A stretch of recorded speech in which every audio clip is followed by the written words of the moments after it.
বাড়ি ফেরার পথে হঠাৎই শুনতে পায় একটি ছাগলছানা খুবই কান্নাকাটি করছে।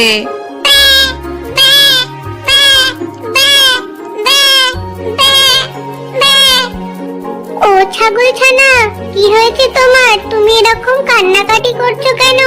তোমার বাবা মা কোথায়? তুমি এখানে একা দাঁড়িয়ে রয়েছো?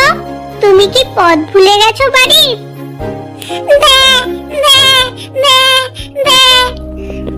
আমি আমার বাবা মার সাথে মেলা দেখতে গিয়েছিলাম। বাড়িতে ফেরার পথে ওই দুষ্টু বাঘ আমাদের তাড়া করেছিল, আর সেই সময় আমি ঝোপের মধ্যে লুকিয়ে পড়েছিলাম। আর পরে আর আমার বাবা মাকে খুঁজে পাইনি। মনে হয় ওই দুষ্টু বাঘ আমার বাবা মাকে মেরে ফেলেছে। কেঁদো না তুমি, তুমি আমার সাথে চলো, আমি তোমাকে